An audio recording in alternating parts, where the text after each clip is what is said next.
Okay, now what we're going to do, kids, is we're going to break up the northern, middle, and southern colonies and how they become settled and become part of the 13 colonies.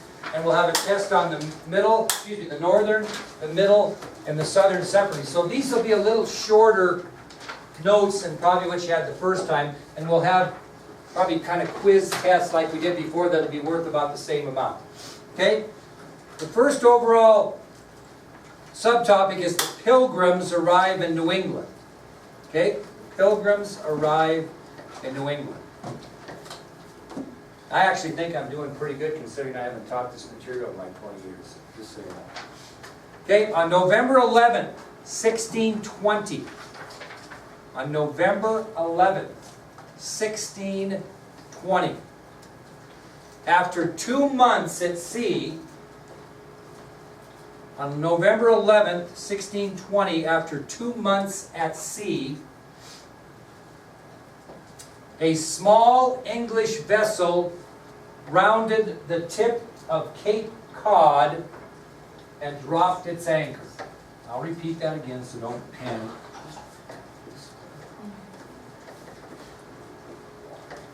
On November 11th, 1620, after 2 months at sea, a small English vessel rounded the tip of Cape Cod and dropped its anchor. See Massachusetts right here? See this little, looks almost like a U? That's Cape Cod. Okay, it's that hook, so to speak, on Massachusetts. So on November 11th, 1620, after 2 months at sea, a small English vessel rounded the tip of Cape Cod and dropped its anchor. The landing site where they dropped that anchor is now known as Provincetown, Massachusetts. That landing site in which they dropped their anchor is now known as Provincetown, Massachusetts. It's on your ID sheet.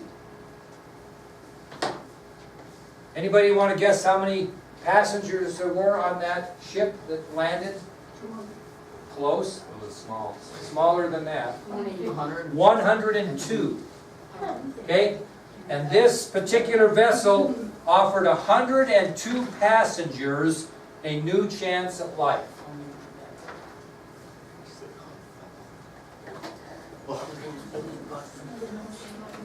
Now, not all, now listen carefully on this, Gracie. Not all, but many of the 102 passengers were... Shh. Gracie? No, I picked on you. I picked on you on the test. Were separatists. Thank you very much. So not all, but many of the 102 passengers on that ship were separatists who refused to do what? Follow the practices of the Church of England. So, little revision. On November 11th, 1620, after 2 months at sea, a small English vessel rounded the tip of Cape Cod and dropped its anchor. That landing site is now known as Provincetown, Massachusetts. It offered 102 passengers a chance at a new life, and many of the 102 passengers were separatists who refused to follow the laws of the Church of England. Now, many of these separatists actually weren't living in England. They went to the Netherlands. They went to the Netherlands. Not the nether region. The Netherlands. Why would they move from England to the Netherlands and then come from the Netherlands to the northern part of America? Why? Why did they go to the Netherlands? What? Say it. Kind of. So, because what did the Dutch allow people to do in that country? The whole reason they're here. They had freedom of religion. Very good. So, most of these separatists came from the Netherlands. They were living there because the Dutch allowed them to worship in their own way. Freedom of religion. And what did these separatists become known in American history as? Pilgrims.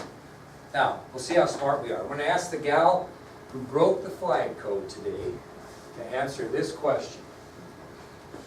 Miss Flag Code Violator. Why did they come to America? If they were happy with the freedom of religion in the Netherlands, why didn't they stay there? Why did they go all the way across the Atlantic Ocean to come to America? I'm going to be pretty impressed. This could be t-shirt material if you get this. The pressure's a little on you. Why would, okay, you're a separatist. What religion are you, by the way? Okay, you're LDS, and they want you to practice to be a Catholic right here in Worland. You can't be a member of the LDS Church in Worland. So you decide that you're going to go to North Dakota because they have freedom of religion there. So why in the world would you then move clear to Florida if you could practice your religion like you want in North Dakota? It's an easy question. Who the hell wants to be a North Dakotan? You ever heard of General Custer? How many people have heard of General Custer and what happened to him? Okay, you know, General Custer went through North Dakota on the way to Little Bighorn, right? Yeah. And all the people, he told all the people before he left, he said, I want you to act stupid till I get back. And then you never came back. No kidding. Just a little North Dakota joke there. Point being, you don't want to live in North Dakota. Well, they didn't want to live in the Netherlands because they didn't want their children to speak Dutch. They wanted them to speak English. So that's why they brought them to America. I'm not sure if that example fit the bill, but it was pretty close. You don't want your kid to be a North Dakotan, so you're going to move them to Florida because you want them to be like the people in Florida. Okay? So, the reason why these pilgrims or separatists moved to America from the Netherlands, even though they could practice their religion free there, is they wanted their kids to speak English, not Dutch. Okay? Good try. Now, that'll take us to our next subtopic, which is the Mayflower Compact. The Mayflower Compact. How many people have heard of that? Yeah. How many people know exactly what it is, that they can stand up here and I'll sit down and take notes? Nobody? Not even the guy and the gal from another place? Now, Courtney, can you tell us where you moved from? Colorado. Colorado, pretty smart down there. Free marijuana use, if you like. What about you? Oregon, okay. I don't know what's going on in Oregon, except for the Ducks are going to start a quarterback from Eastern Washington this week. I hope he gets crushed. I'll tell you about loyalty in a minute, but anyway, here we go. Okay? Now, who gave the Pilgrims that land grant south of the Hudson River? That's where they were supposed to land, was south of the Hudson River. Who gave them that? Who gave them that charter? Virginia Company of London. Very good. So, the Virginia Company of London gave the Pilgrims the same charter they had given other organizations, but they were supposed to settle land south of the Hudson River. Now, if you look here, the Hudson River's right in this area here. Is that where they landed? Almost. Almost. Okay. Well, what happened, what was the name of the ship they came over on? We all know that. The Mayflower. Storms blew the Mayflower off course, and that's why they found themselves off the New England coast right here at Cape Cod. They were actually supposed to be up farther, and they were going to settle this other area here. But they got blown off course. So they actually were going to settle land that what? They had no right to settle, no legal right to settle. Thank you, Kyle. So storms blew the Mayflower off course. As a result, they found themselves on the New England coast. And at that location, they didn't have any legal right to the land or to settle the land because that wasn't the land the charter granted them. Okay?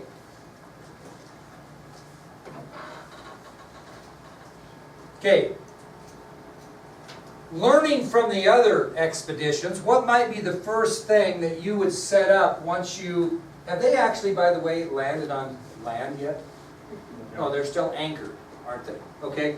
So before they even get on the land, what might you want to put together that kind of was a problem for the other people that came over, led to some disastrous deaths? So what are they going to try to put together or organize on the ship while they're anchored in Cape Cod Bay before they actually get on land? Not an army. It's a good guess. Which means they need a form of government. Very good. They didn't want to have the leadership issue and some of that problem, so they made plans as they swung at anchor in the harbor. They put together a compact and then signed it. Okay, I'm going to pick on Molitor because that poor Chantel can't take anymore. Look up compact in there. Tell me what it says. What is a compact? So Pilgrim leaders got together and put together in writing a compact. This is going to be your mission for this test material. Compact. Agreement. An agreement. Put together an agreement. That'll be easier than, what was yours again? A document granting. I don't want you to forget that just because we're past it. Well, the first one was like smaller baby package. Yeah, but that would make sense, right? So you were thinking, you went to an agreement. An agreement's like a contract or agreement. So what happened is while the ship swung at anchor in the harbor, the Pilgrim leaders gathered and wrote and then signed a compact or an agreement. And that compact, which was an agreement, which also was a document, right? Because it was written down, became known in history as the Mayflower Compact. See how easy history is? Now, here's one thing that was promised in this document known as the Mayflower Compact. And it's on your ID sheet, Hannah. And what was promised in that compact? All due submission and obedience. Okay? What are they pledging all due submission and obedience to? What do you think? Not so much the leaders, but the, which is the, which is going to have in it, what? Okay, you're close. Which we call laws. Very nice. Okay, so, yeah. So, in the Mayflower Compact, the Pilgrims promised, quote, all due submission and obedience to what? The laws that the Pilgrims themselves would adopt. Okay? So again, in the Mayflower Compact, the Pilgrims promised, quote, all due submission and obedience to the laws that they themselves would adopt. What's submission mean? You're going to submit to me if I say that you have to have that assignment in. The law is that you have to have that assignment in due by Tuesday. So you're going to say, yeah, I'll submit to that authority and I'll do that. Okay? If you obey me, Buck, I would like you to sit in that seat that you chose foolishly the first day of class, the rest of the year. He could go over there and give me trouble, but he doesn't. He obeys what I was saying. The law of doer. Okay? The doer compact. Nice job, kids. Okay? Now, what was the importance? It's a plan of government. One of the first ever in America. One of the first plans of government in America. And these other colonies that we're going to be talking about are going to follow suit, and they're going to follow suit by making plans of government. The first real plan of government and forethought into this before landing on soil was to put together a government. The Mayflower Compact will go down in history as an important step along the road to self-government that we have today.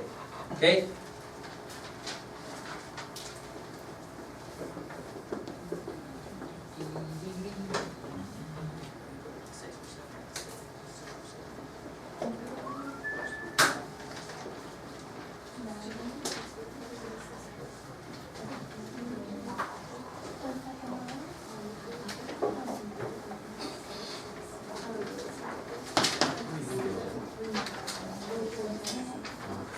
Yeah, I'm going to cover myself here. I do not believe, matter of fact, I strongly do not believe in giving kids homework over Labor Day. I like homework. Now, this is going to look to you like, why, what's he doing? I would suggest you finish it before Friday and you won't have any homework over Labor Day. Now, I could ask for this to be done Friday, right? Without doubt, but I gave you over Labor Day for you procrastinators. Okay, so this is your second reading assignment. You are to read this document, the Mayflower Compact 1620, and answer those two questions. Okay? In your own writing. Those are due also Tuesday at the start of the period, and we will spend the majority of the day Tuesday covering those issues. Okay? Now, this doesn't mean we're going to have a writing assignment every test material, but we're going to have a couple right off the bat. Okay? So, I'm not going to go into a bunch of detail, and again, remember that this assignment is this person's opinion. Okay? And we'll talk about that in a bit. Okay, let's move on to our next subtopic, last one of the day, landing at Plymouth. Landing at Plymouth.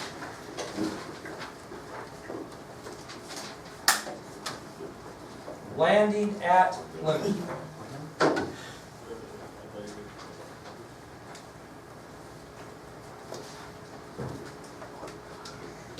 Okay, they're still swinging at harbor, right? And they did that for more than a month.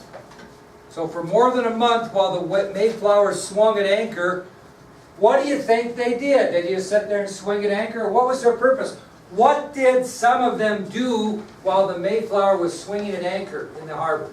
What did some of the leaders do? Go out exploring. What's that? Go out exploring. Okay, and looking for what?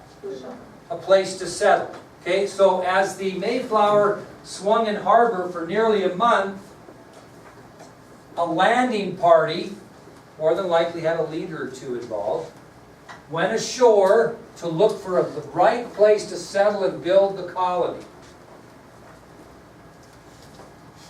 And they chose a site on the southwestern shore of Cape Cod, which became in history known as Plymouth. Did they name Plymouth? That's a 50-50 chance for you, Gibbons, to get this right. Did the Pilgrims, when they picked the spot on the southwest corner of Cape Cod, did they or did they not name it Plymouth? You got good. That's great. It was actually named by earlier explorers to the area, so they were a little familiar with that area, right? So they kind of were looking for this area they knew was called Plymouth when they went out to explore because of the earlier explorers. So, the Pilgrim leaders finally chose a site on the southwestern shore of Cape Cod Bay, which had been named by earlier English explorers Plymouth.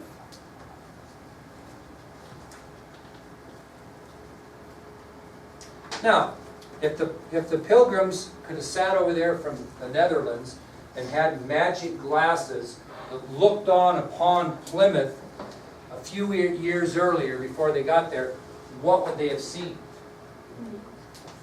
God, Monitor, you might make it yet. Yes. They would have found a busy Indian village surrounded by farmland. Very good. That a girl. They'd have found Indians. Matter of fact, they'd have found a very busy Indian village that would be surrounded by farmland.